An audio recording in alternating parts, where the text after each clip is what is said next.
Peacemaker Season 2 has now had its season finale, meaning we have to dive into everything that it is now setting up for the future of the DCU. You just want to see me do the Peacemaker dance, huh? That's why you actually clicked on this. All right, let's just do it so we can get to the video, all right? I'm gonna have to pause every 5 seconds for copyright reasons.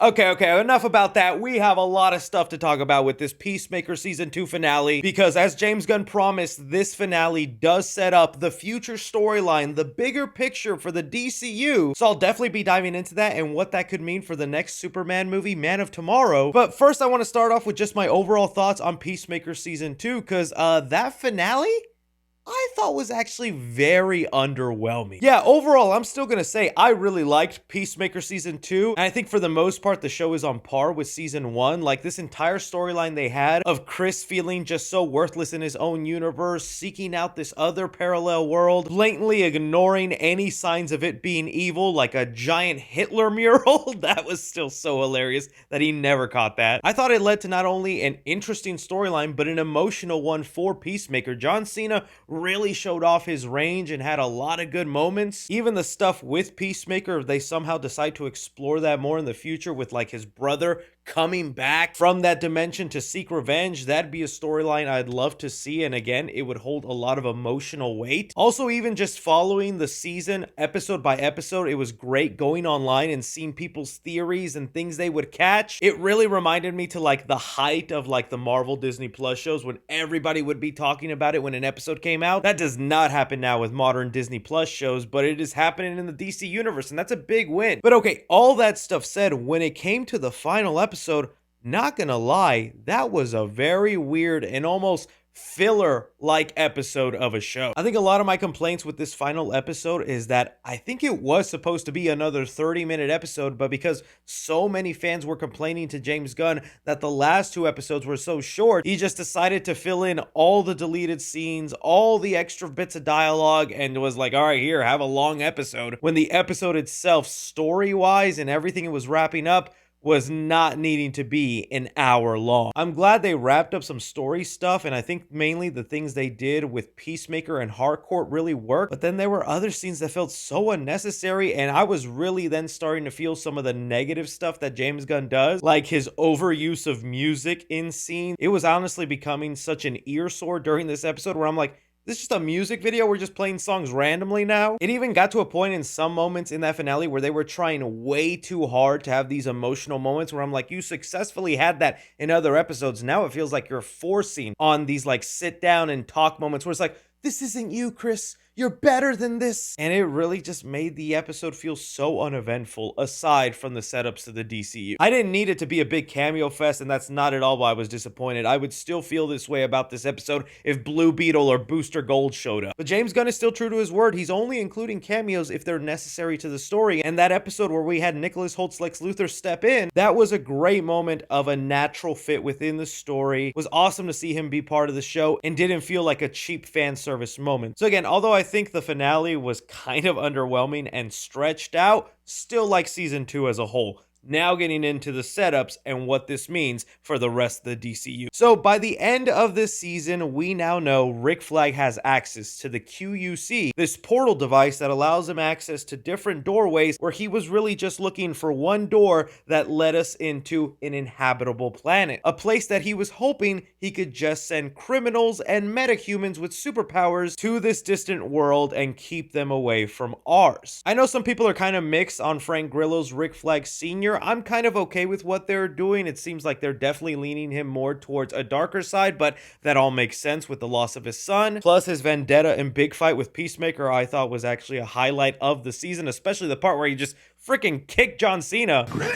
That looked crazy. But James Gunn revealed in the podcast where he goes into diving into the episode that yes, this is part of the bigger plan for the DCU, and it's all taking inspiration from a DC comic run named Salvation Run. Salvation Run was an event where Amanda Waller was sick and tired of all these metahumans and them always escaping from prison, so she rounded them up, threw them on an alien planet, and said, you guys just stay there. It led to this like crazy Mad Max style planet where even like the Joker and Lex Luthor had to fight each other to see who would rule it. Different teams and factions were made because they had to now survive on this planet. It honestly sounds like a cool idea and concept, throwing all like the big famous villains of the DC universe and tossing them on a planet. I would not mind seeing that storyline happen and just imagining what kind of villains from the DCU we could eventually see pop up in there. That could be pretty fun. But again, we also have to remember James Gunn was clear that this is only part of the bigger picture. This is not the bigger picture. It's one step towards a bigger picture. Well, that's where we're sort of beginning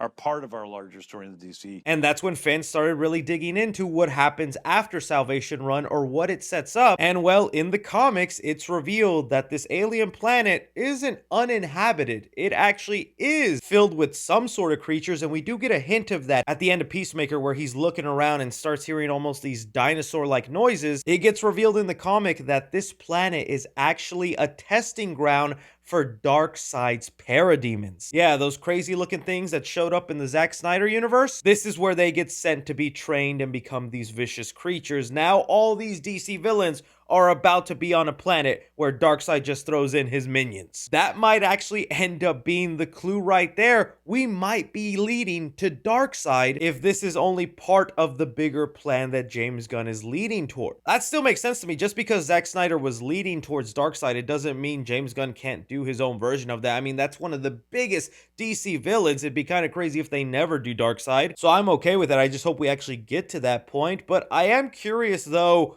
how we get to those moments and where do we actually see the storyline of Salvation Run unfold. Because I don't think this gives us any bigger hints to how Man of Tomorrow will be. Like, Man of Tomorrow feels like a movie where Superman and Lex Luthor have to team up to fight a bigger threat. We're all assuming it's Brainiac, but is something else maybe happening? Like, are they teaming up to collect all the villains and throw them onto a different planet? I don't feel like that would be in Superman's moral code to just grab bad guys and throw them on a distant world. Is Darkseid maybe not involved with that planet? Maybe Brainiac actually owns that planet or has it as his testing ground, and when all these villains start showing up in it, it causes him to look into who's throwing them on there, leading him to Earth, right? Like, that's something that could happen. It leads to some exciting possibilities, and we still have, you know, the whole Checkmate agency that they set up at the end of Peacemaker. In the comics, that's a task force also set up by Amanda Waller just to, you know, fight threats in the world. I don't know, it's interesting and it makes me curious how we're gonna see Salvation Run play out, because I don't know if Salvation Run will be its own movie. Like, are we actually going to get a movie of the DCU's Lex Luthor fighting the Joker on this other planet alongside a bunch of different villains? Like, in theory, yes, that sounds cool, but it would sound cooler if we had like 6 or 7 other DCU movies where we meet those villains that'll be on the planet, right? Like, if we had the Wonder Woman movie, so we meet Cheetah, we know she's on the planet. If we had a Flash movie and we met Gorilla Grodd and Captain Cold and his Rogues Gallery, they're on the planet. If we had a Batman movie, met his Joker, Killer Croc, or any other villains, and they'll be part of the planet. You know what I mean? Like, almost Avenger style, but the villains, and we haven't really gotten that yet. So again, it makes me wonder, how is this going to play out, and when are we seeing that unfold? Still though, very interesting, and again, I want to remind you guys, you can still be excited and looking forward to James Gunn's DCU while also voicing some concerns or criticisms. Like, that's the one thing I hate sometimes about talking about the DCU. I'm clearly excited and looking forward to what they do. I'm a freaking Peacemaker outfit with a tinfoil hat. You know how long this took to make? But the moment I say one critical thing or voice one negative thought I have about the DCU, oh, it's all like, no, Chris, you're not allowed to do that. You have to love everything DCU no matter what. And it's like, are we not allowed to discuss, man? Why are you guys so protective of this? I'm looking forward to this world too. That's, again, just something I'm noticing. But I'd love to hear from you guys. What did you think about Peacemaker Season 2? The setups for the future of the universe? What projects do you think will actually see Salvation Run play out? Will it be its own movie? What villains will be on that planet? Anything and everything, be sure and like, subscribe, follow me on Twitter at 3C Films, or on TikTok at 3C Films. But as always, I'm Peacemaker 3C. Take care.